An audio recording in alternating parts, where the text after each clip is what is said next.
Well, good morning, everybody.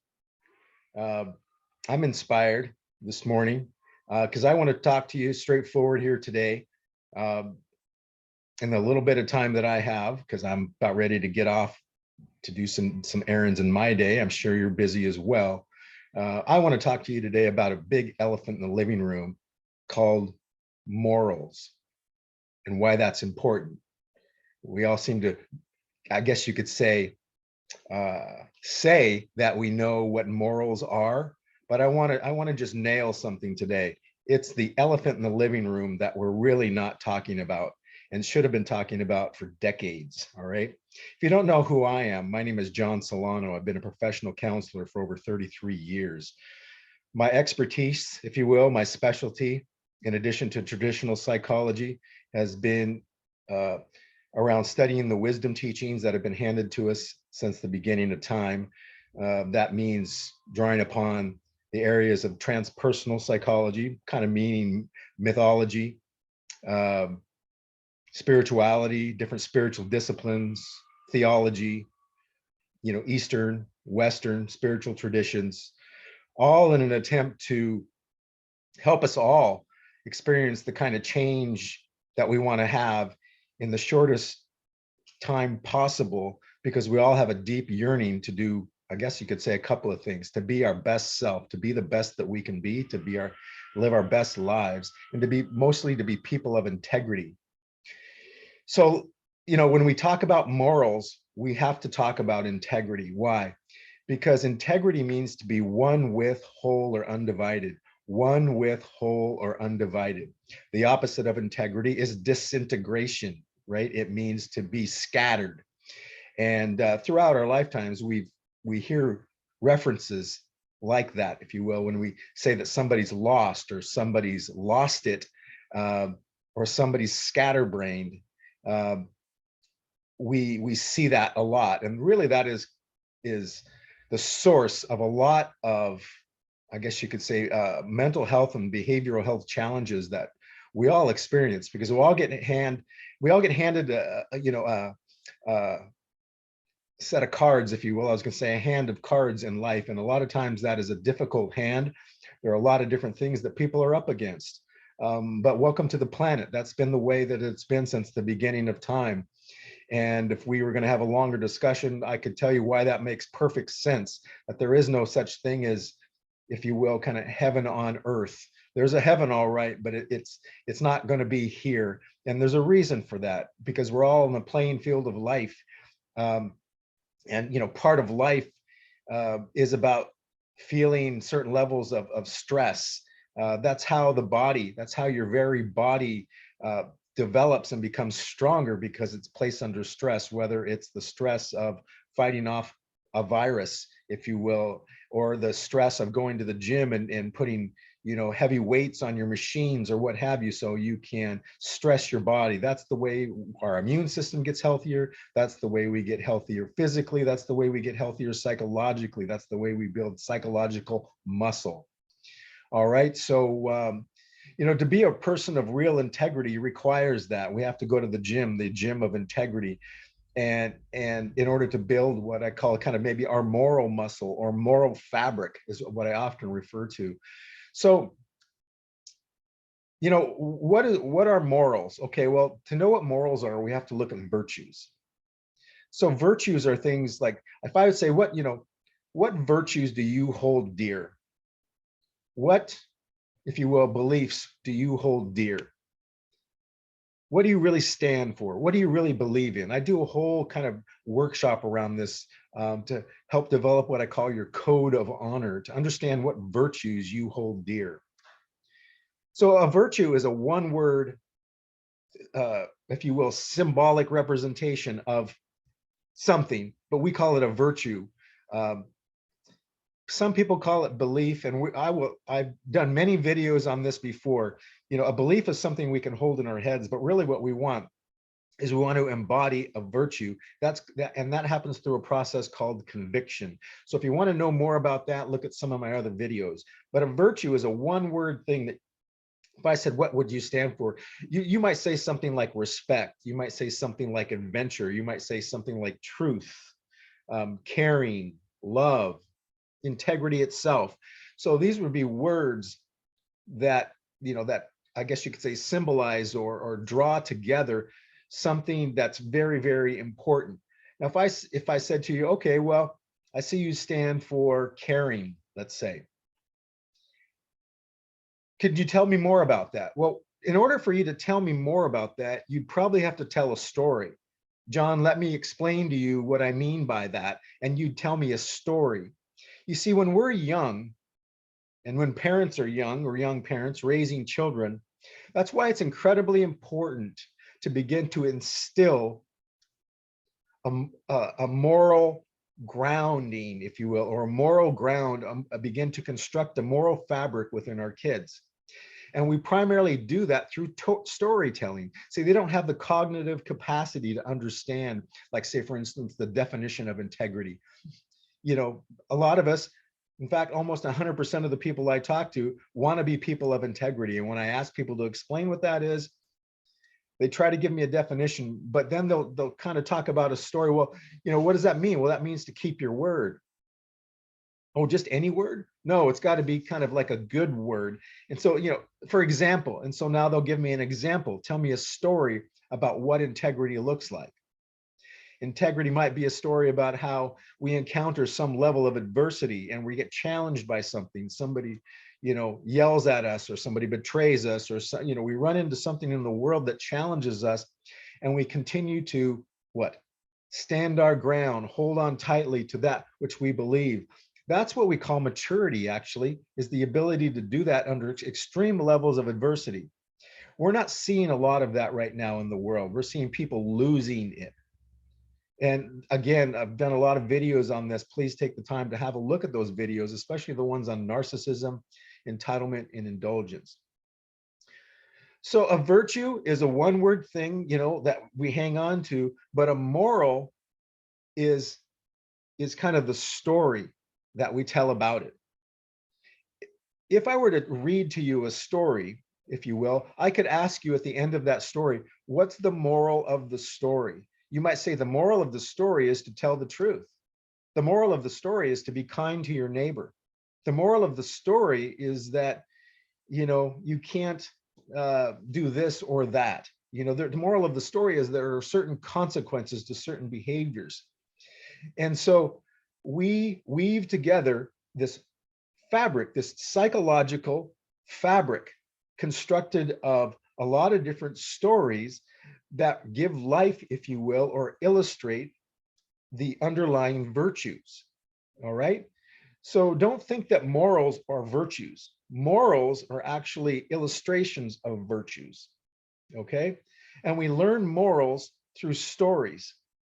So that's why it's incredibly important, if you happen to be, well, really anybody, we should be reading stories, good stories.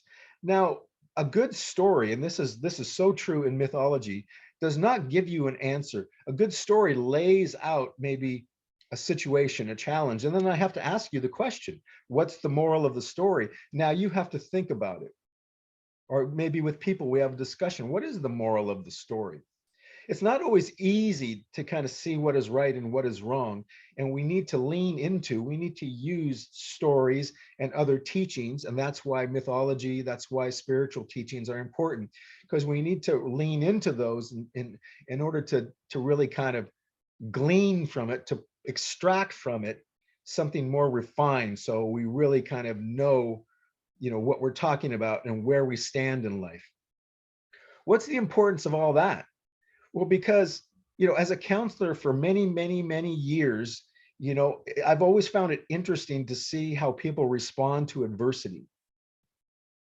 We talk a lot about resilience in counseling. How resilient are people? Well, resilience comes from your moral fabric, how you're going to see something, how how we see things is so incredibly important. Your moral fabric, the ground that you stand on, is kind of like gives you a vantage point. So let's say, for instance, somebody loses their job, right? Or has a physical illness. Some person may interpret that as incredibly tragic. Some person may create a victim story out of it, a victim narrative. Another person looks at it and they think this is an opportunity. This could be a blessing, and they become victorious out of it. It's the same situation. They're interpreting it very differently based upon the ground that they stand on. Where we stand gives us a perspective. Now, where we're standing is a moral foundation. All right. So the moral foundation is made up of the stories, if you will, that we've learned and the virtues underneath. Now, the strength of those stories, if you will, like my study, if you will, my time spent in those stories is going to give me a bias. What does that mean? It means that when life throws me that curveball, when things get tough, when things hit the fan, I am going to be biased towards seeing things in a certain way. Where does that bias come from? It comes from my moral foundation and the underlying virtues.